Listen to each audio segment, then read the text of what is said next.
the jig I use for forming my tip for my buckle set. Just a homemade tool and die set.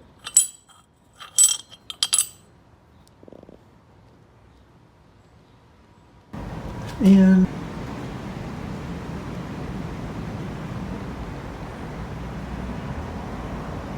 got some buckles in the making here.